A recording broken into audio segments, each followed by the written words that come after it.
George Bennett, the ever-gentle, always polite student council president, drew a dare during a round of truth or dare. Bite the person he hated the most. The room erupted with laughter and anticipation. With an unreadable smile, George turned and walked toward me. My heart skipped a beat. Half joking, I held out my arm. But he pushed it aside. Without warning, he leaned down and bit my lips. I had only drunkenly stumbled into his bed by mistake. Was that really enough to make him hate me so much he'd bite my mouth in front of everyone? Welcome to History channel. Subscribe to follow all our latest adventures. Story begins. No one expected someone like George Bennett to draw such a ridiculous dare. Bite the person you hate the most. I was lounging with the others, nibbling sunflower seeds, sipping something sweet, and ready to enjoy the show. If you don't hate anyone here, you can just drink, someone offered. George smiled faintly. No need. He's here. I smirked, curious to see which poor soul he meant. Then he started walking, straight toward me. Excuse me, George said, polite as ever, lips curved into a courteous smile. Mind if I borrow you for a bite? My grin froze in place. What the hell? Why me? Panic fluttered in my chest. I stretched out my arm, hoping he'd go for the safe route.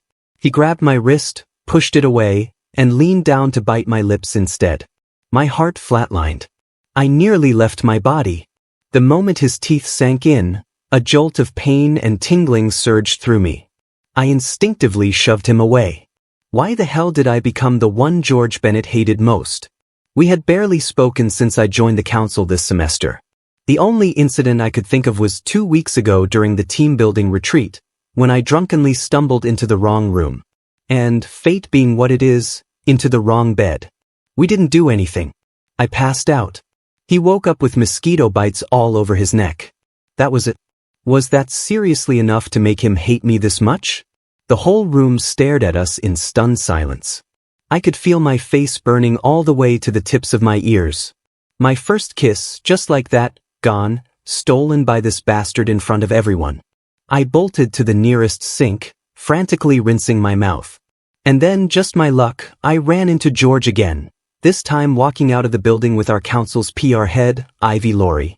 He looked straight at me, dark eyes unreadable. I panicked, wiped my mouth, and turned to run.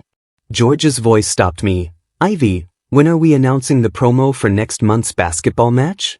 Ivy turned to me immediately. Will Breton, is the match press release ready? Ivy Laurie, my goddess, my reason for clawing my way into the student council like a desperate intern. I forced a sweet smile. Almost done. I'll finish it by tomorrow. In reality, I hadn't written a single word. Perfect. Meeting at 1 p.m. tomorrow, George announced before Ivy could reply. I stared at him, stunned. He raised an eyebrow. Well, get writing. Yes, George. I stabbed him with 1,000 imaginary daggers as I turned and walked off. It's a freaking basketball match. Next month. What's the rush? Was he reborn as a deadline? Just around the corner, I overheard Ivy's voice. Will's a hard worker.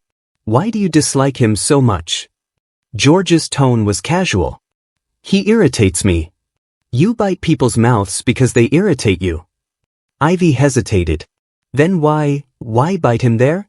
Because that's the part one hate the most. My lips. What the hell's wrong with my lips?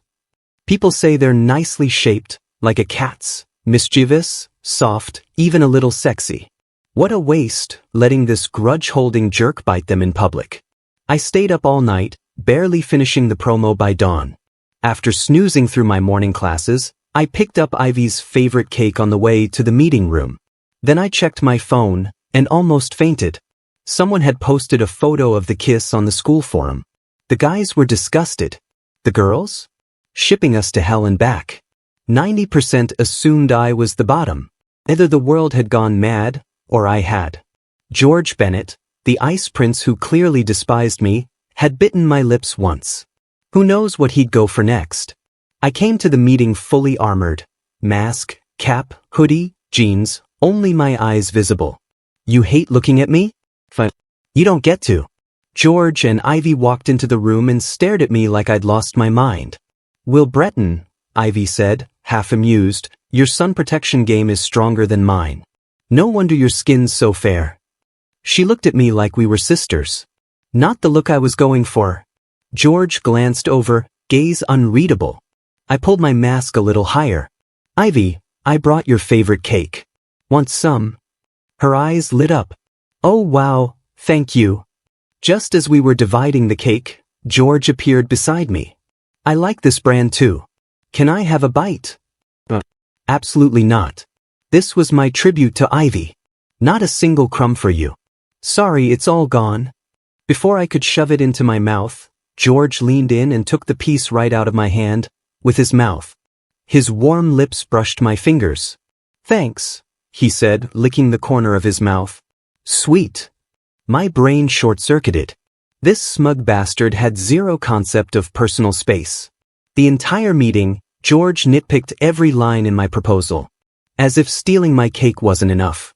After discussing the plan with Ivy, he told me to stay behind for personal guidance. My beloved goddess could only offer a sympathetic pat. "Good luck, Will. George is actually a nice guy once you get to know him." Yeah, he was a saint to everyone, except me. I'd finally figured it out. Anytime I got close to Ivy, this petty Bennett demon would find a way to separate us. Was that it? Did he hate me because I liked Ivy? Then why did personal guidance require standing this close? George stood behind me, his arms bracketing me between the desk and his chest. I could hardly breathe. His long fingers tapped the tablet in front of us. "This sentence, shorten it. Make it sharper." "It's already as sharp as..." I began to turn around, only to find his lips dangerously close. Those lips again, cool, thin, and distant. Except when they touched you, they were devastatingly soft. The truth or dare kiss flashed in my mind. My heart tripped over itself. George's low voice practically coiled into my ears. I turned back fast, covering my ears with my hands. "Nothing." "What's wrong with your ears?" "They're red, damn it." But I would die before I told him that. "Your voice was too loud just now." My ears hurt. He raised a brow. "Too loud." "Very loud." I slowly slipped out of the trap that was George Bennett's chest. Finally air. It wasn't me. He was standing too close. The basketball match came quickly. It was student council PR versus the sports department. Alan Parker from the sports department looked at me with a smug grin. Whoa, look who showed up to play.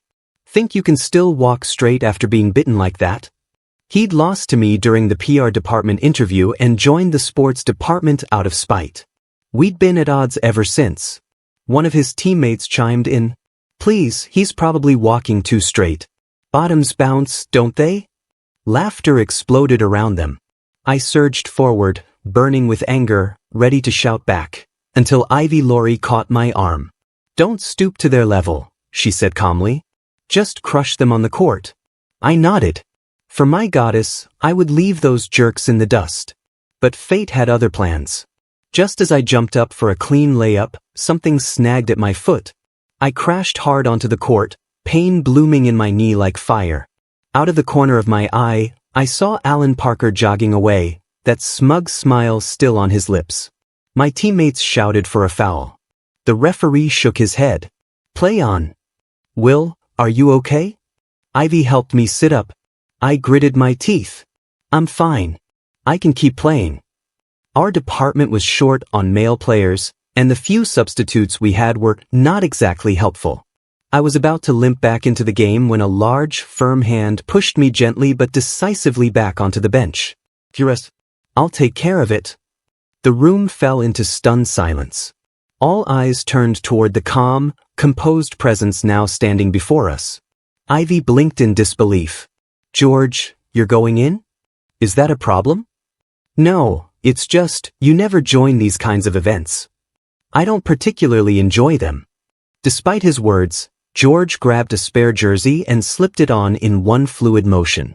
His lean, muscular torso flashed briefly before my eyes, and a strange heat rushed up my spine. He crouched beside me, gave my shoulder a reassuring pat. "Don't worry. I'll win this for you.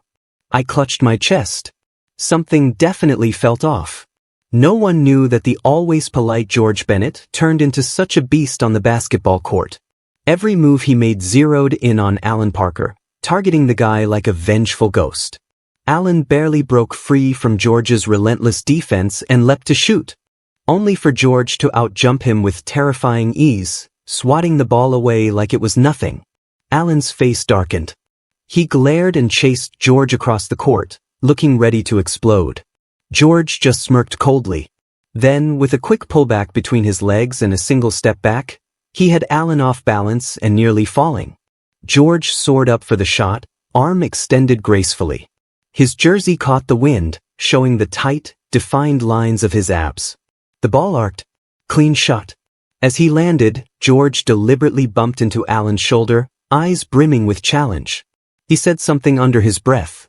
Alan went ghost pale.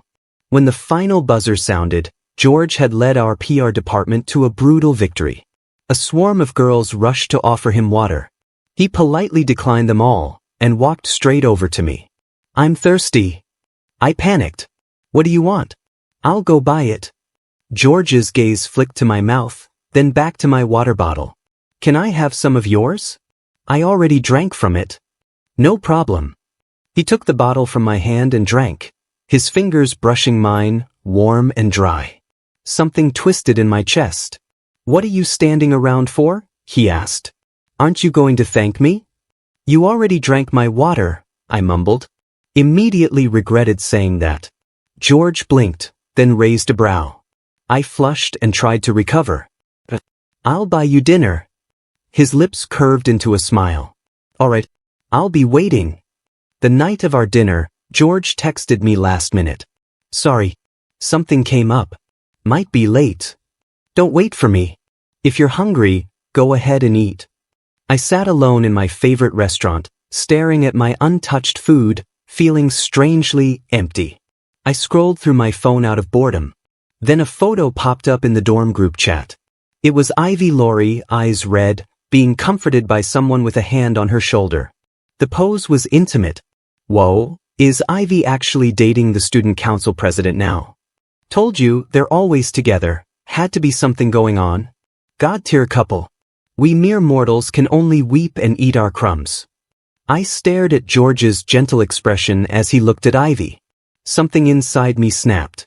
By the time George arrived, I was already tipsy. Maybe more than tipsy. He hesitated when he saw me, then reached out. I slapped his hand away. "You're drunk," he said. "I'll take you back." "I'm not going back." George bent down and lifted me into his arms. "Stop being difficult. Let's go." I tried to resist. My lips brushed the side of his neck. "George Bennett," I whispered, "why do you hate me?" I wanted to ask so many things, but that's the only one that came out. He flinched, silent for a long moment.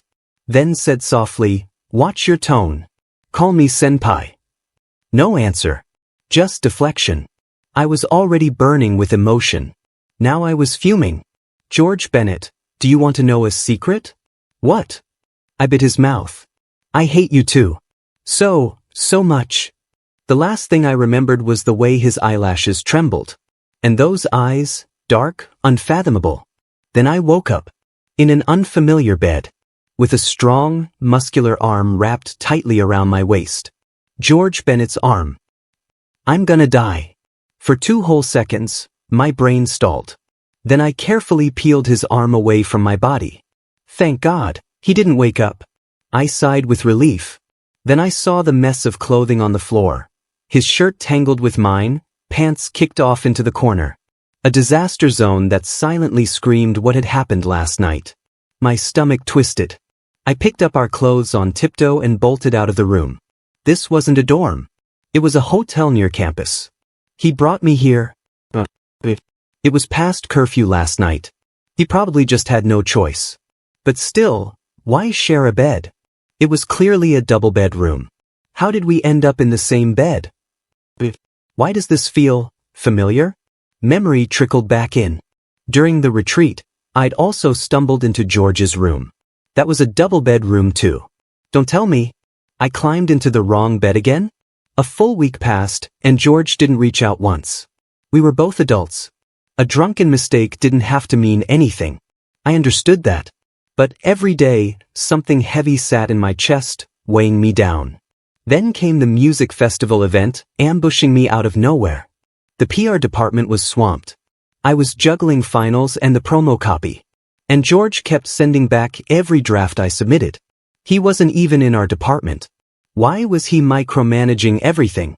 I slammed the rejected copy down in front of him. I'm not rewriting this. George, busy typing on his laptop, lifted his eyes to look at me. The top button of his black shirt was fastened tight. I knew exactly what he was hiding, the red marks I'd left on him that night. What do you want?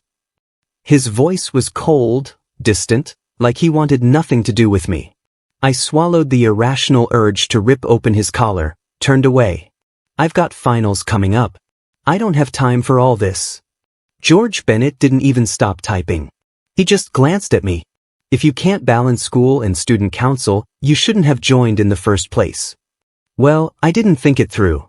Can I quit now? Let someone else play the unpaid intern. He was silent for a long time. You can leave after the music festival. Fine. I took the rejected draft and quietly walked off. So many days had passed, and he was still acting like none of it had happened. Not the kiss, not the hotel, not even the accident. Every revision of the promo piece came back through Ivy Laurie. So professional, so detached. Like we were strangers. I gave a bitter smile. What the hell was I still hanging around him for? The music festival was held on the school's soccer field. Everyone from the student council was mobilized. I was helping move props when I lost my balance and fell. My knee, already injured once, scraped open again. Pain shot through me, sharp and searing. You okay? That low, familiar voice echoed nearby. My heart jumped. I snapped my head up, only to see him helping Ivy Laurie to her feet, gently brushing the grass from her hair. Crowds getting wild. Be careful, he said with a soft smile. Ivy beamed at him sweetly. His eyes sparkled with affection. I turned away. Something stabbed deep inside me over and over. I limped toward the stage with my prop, about to set it down, when someone stepped in front of me. Well, look who's really limping now. Alan Parker. Of course. I gave him a tight smile. And you're still as full of crap as ever. Watch your mouth, asshole. Just 'cause the Prez's got your back doesn't mean I'm scared of you. Who needs him? I've got my own damn back. Alan sneered. Makes sense. He's too busy cozying up to Ivy to give a damn about you. He leaned in, voice dripping venom. Abandoned by your little top, and still working like a good little dog? You've got a real thick skin. That did it. I rolled my wrist once, then slapped him across the face.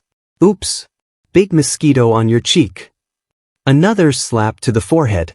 Damn. Another one. 3. 4. Man, must be mosquito season. After I rained down a storm of slaps on his head, Alan lost it. You psycho. Civilized people talk, they don't hit. Good thing I never claimed to be civilized. Revenge waits for no one. While he staggered in confusion, I turned and bolted. The music festival crowd was packed, perfect for disappearing. Will Breton. Wait. Ivy came panting up behind me. You run like you're being chased. I was being chased. That rabid dog was going to maul me. She handed me a tube of ointment. Stop running already. Your knee's busted again. You trying to lose it for good? I stared at the tube, a weird tightness creeping into my chest. How'd you know my knee was hurt? I didn't. I heard from from someone helping with props. Right. The flicker of hope in my chest fizzled out. What the hell was wrong with me?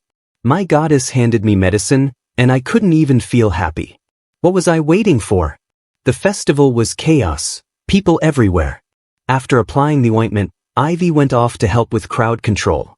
I wove through the throng, trying to keep things in order, when a wave of fans surged straight toward me. I stumbled, about to fall, but someone caught me from behind. Thanks. I turned to thank them, but no one was there. People were swaying to the music, eyes locked on the stage. Nobody noticed me. always smiling like you're okay, but inside it's a storm. You'll never know how long your words echo in someone else's heart. The lyrics floated past, bittersweet. A faint warmth still lingered on my arm. It probably wasn't him. I hugged my arm to my chest and forced a smile. How many times today now? I was supposed to quit the council. I saw how gentle he was with someone else. Why was I still expecting anything? Watch out! Someone screamed. I looked up and saw a massive stage light hurtling down at me. My brain froze. And then a weight slammed into me from behind. Arms wrapped tight around me as we crashed to the ground together. George. Well, are you two okay? People rushed over, scrambling to lift the light off us. That's when I saw who had shielded me. George Bennett. Brows twisted in pain, his face pale and tight. My heart nearly stopped. I scrambled to lift him, but he was heavy, unmoving. He lay slumped over me, every muscle tense. I touched his back. My fingers came away wet. George, you're bleeding. Can you hear me? His voice was barely a whisper, muffled against my shoulder. I'm fine. I held him gently, careful not to touch the wound. My heart ached so badly it felt like it might split in two. Paramedics arrived. They lifted him onto a stretcher. Ivy Laurie was sobbing nearby. My tears had already started pouring on their own. George's voice was faint, strained. Ivy, stay. Make sure the event finishes smoothly. Then he turned his face toward me, lifting a trembling finger to brush my cheek. Don't cry. Come with me. Needs checking. The moment I heard knee, something inside me snapped. Why the hell had I ever believed that medicine was from Ivy? That bastard. Shut up already. I grabbed his hand and refused to let go. Good news, no fractures. We've cleaned and dressed the wound, but he'll need a few days in the hospital. We just need a family member to sign the admission form. Family? I'm not. I'll contact someone. I turned to find George, only for Ivy to rush in ahead of me. I'm family. I'll sign it. After giving me a subtle nod, Ivy Laurie rushed to the nurse's station to sign the paperwork. It felt like a bucket of ice water had been poured over me. So Ivy Laurie and George Bennett were already that close? When she came back over, my organs felt like they'd twisted around each other. The senpai, since when have you been George's emergency contact? Ivy offered a small, apologetic smile. I always have been. Sorry I didn't tell you earlier. I just thought if people found out, it'd look bad. So, you'll help us keep it quiet, right? Sure. Even my voice didn't sound like my own anymore. I watched her return to the room and gently adjust George's blanket as he slept. It felt like a needle was being twisted deeper and deeper into my heart. Eventually, I left without saying goodbye.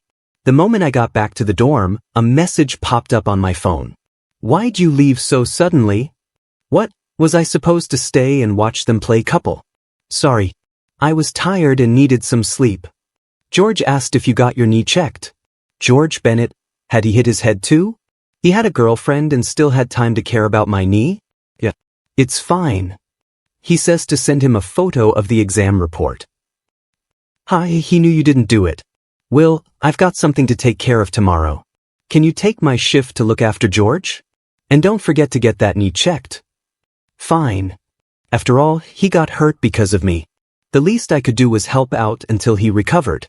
Once he was better, I'd step away. So the next morning, I got up early. Very early. When I showed up at the hospital, Ivy looked like she'd seen a ghost. Will, you're infamous for never getting out of bed. What got into you today? Well, since he got hurt because of me, I figured I should get here early. I set down the breakfast and fruit I'd bought beside his bed. Ivy grabbed a bun and rushed off. When George woke up, we locked eyes, awkward and silent. What's with all the food? Weren't you supposed to check your knee? Ivy said to take her shift looking after you. George paused, frowning slightly. She didn't tell you? My stomach flipped. Wait, she didn't tell you? Maybe she did. I was asleep, didn't catch it. I pretended I was totally fine, forced out a smile. If you'd rather have Ivy here, I can go call her. I started gathering my stuff to leave, but he grabbed my wrist. You're already here. She was up all night. Let her rest. So he was just worried about the person he liked. I see. People like me didn't matter as much. Of course, I'll take good care of you, for her. I smiled through clenched teeth. In truth, he didn't need much care. He could eat and walk by himself. The only thing he insisted on was that I get my knee checked.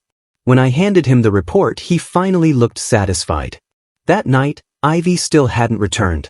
George glanced at his phone, looking a little awkward. She's busy. Not coming tonight. You should go home. Get some sleep, he added. I'm not tired, I blurted out. Everyone else has someone by their side. Why should you be alone? And you got hurt because of me. I wouldn't sleep well if I left. He stared at me in silence. Then his lips curled, voice soft and dangerously sweet. You don't have to feel guilty. I did it willingly. My heart stuttered. My face heated up. So, where am I sleeping tonight? You didn't reserve a guest cot? We have to reserve those? Yeah. Should have reminded you. In the end, I refused to leave. George offered me the edge of his bed to lean on. In the middle of the night, a flash of hallway light stirred me, and I realized I had climbed into his bed. He lay beside me on his side, propped up on one elbow. His eyes were closed, but I could feel his breathing, warm and close. Our arms were touching. I was overheating. I tried to scoot away quietly, but when I pushed off, my hand landed somewhere it really shouldn't have. George let out a low grunt. Oh God. It was an accident, I swear. I whispered, trying not to wake the neighboring patients. But in doing so, I got too close. Way too close. George opened his eyes, dark and focused. He leaned toward my lips. An accident, huh? Yeah. Not on purpose. We both glanced downward. He chuckled, low and wicked. Oh, that part wasn't on purpose either. I wanted to die. My pants were pressed, rather obviously, against his leg. Twice. It happened twice now. It's just normal physiology. I didn't hear you. His face was deadpan. It's natural, I leaned in and whispered. Just a physiological. I never finished. His lips crashed into mine. Sharp heat and tingling exploded at once. Reaction? I gasped, finishing my sentence during the brief moment his lips parted. George's eyes were impossibly dark.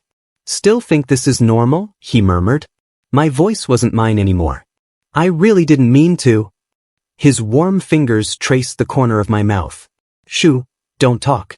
Let's do something else instead, okay? Oka. I didn't get the word out. His mouth devoured mine, leaving me breathless, trapped against the headboard. Now, even if I wanted to speak, I couldn't. His tenderness and hunger flooded me, tangled together. And I drowned in the storm. It was nothing like that dare. Even someone as dense as me could feel it. This kiss wasn't discussed.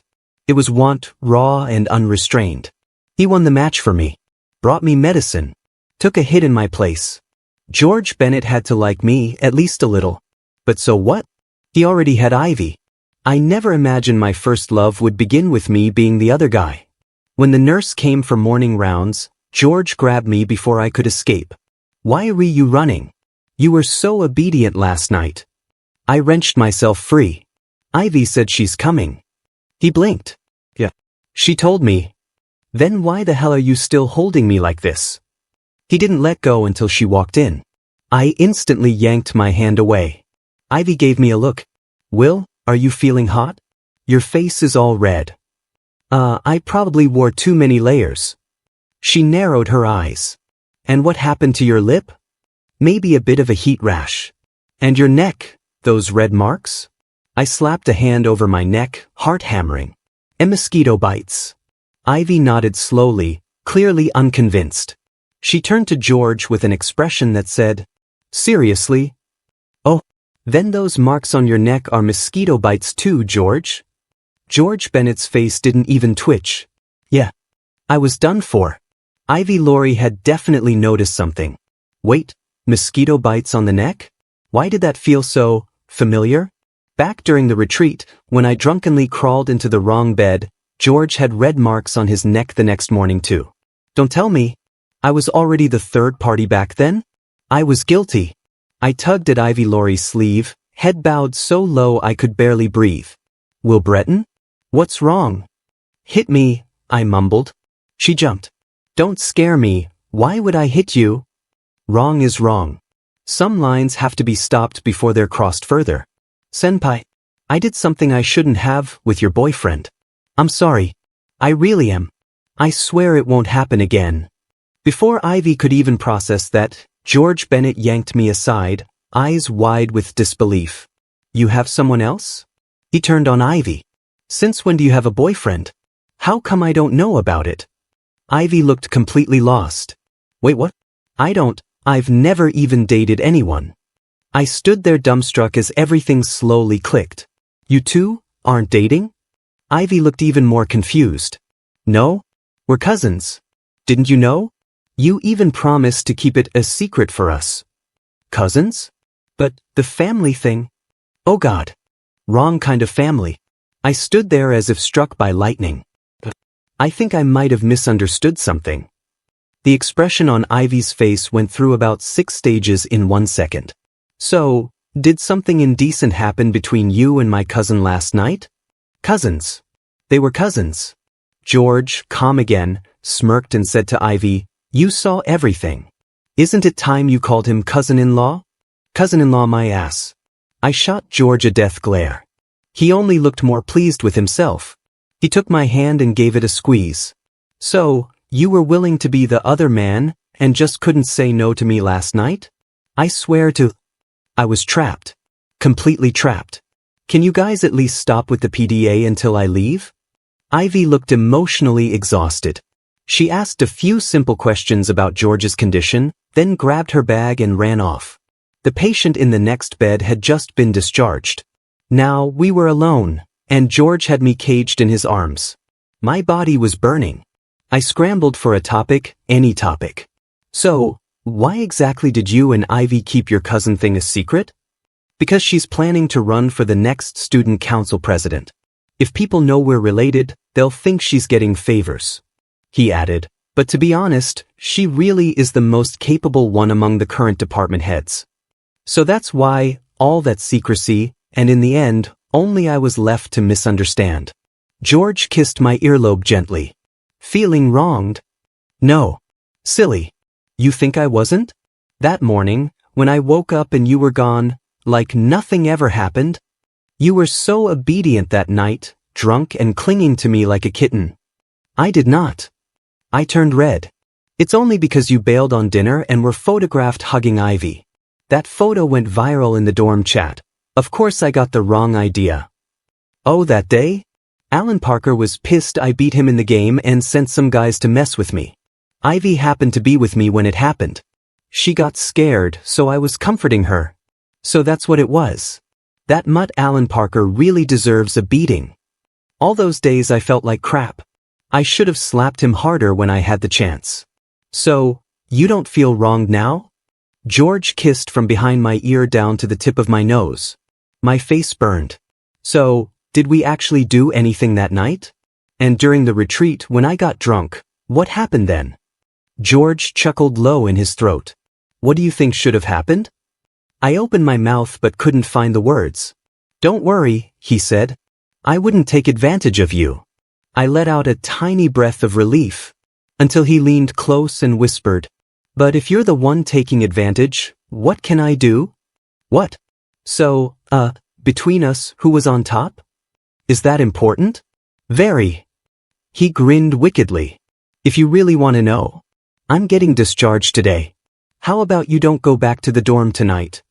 I was mid-kiss, blushing so hard it hurt, when someone suddenly burst into the room. Startled, I practically jumped out of George's arms. Ivy Laurie covered her eyes. Oops, forgot to mention. The stage light wasn't an accident. Someone tampered with it? Okay, you two can go back to whatever this is. So it was that bastard Alan Parker.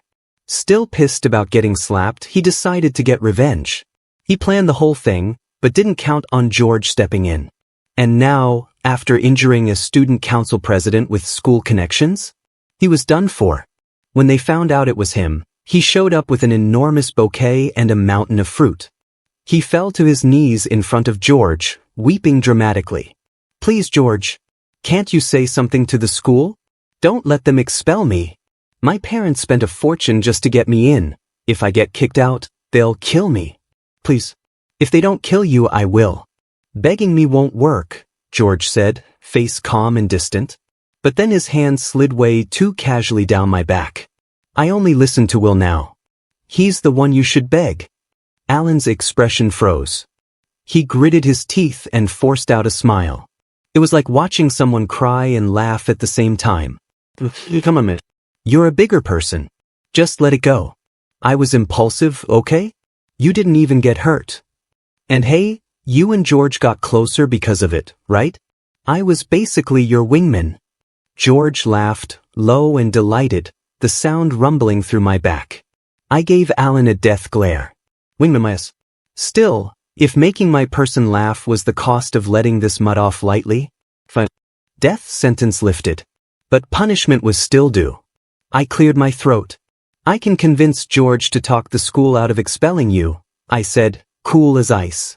"But only if you walk around campus for 3 days, with a giant sign that says, 'I'm an idiot.' Do that and I'll forgive you.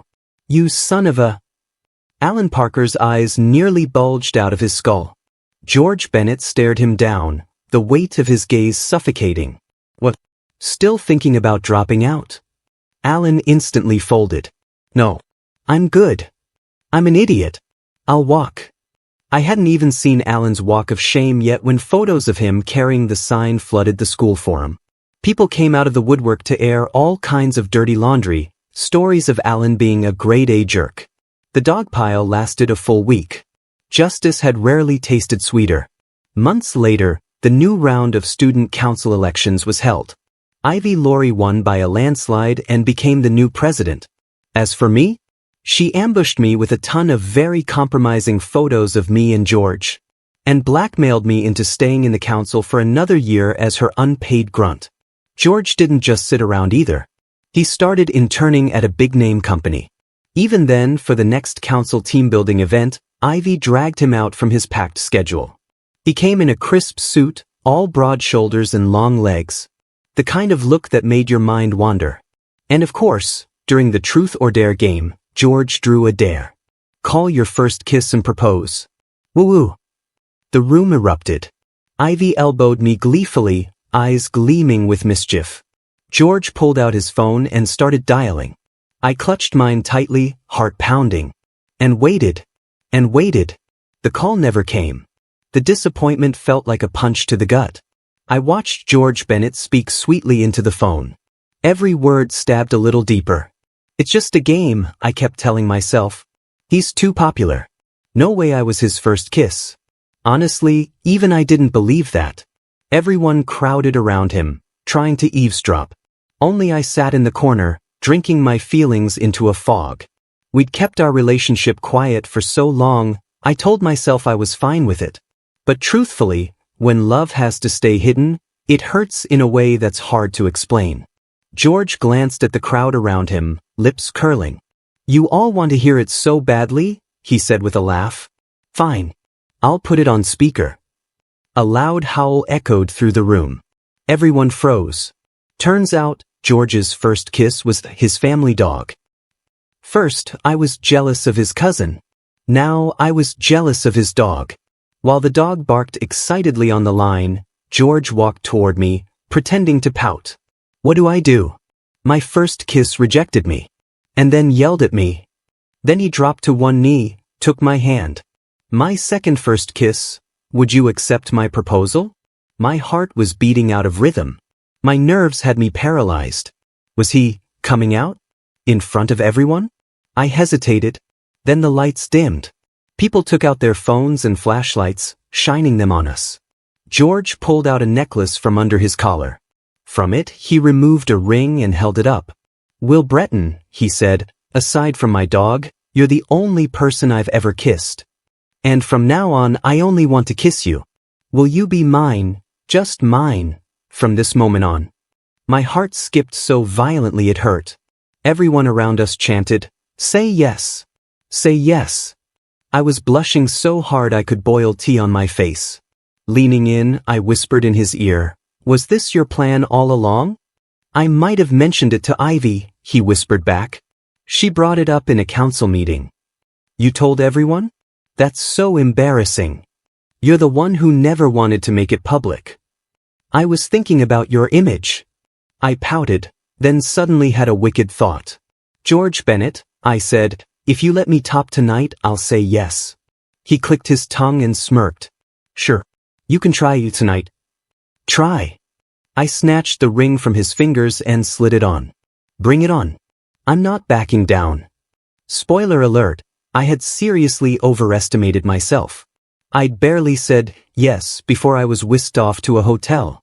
The second the door locked behind us, George slammed me up against it. His arms caged me in place, lithe and strong, unrelenting.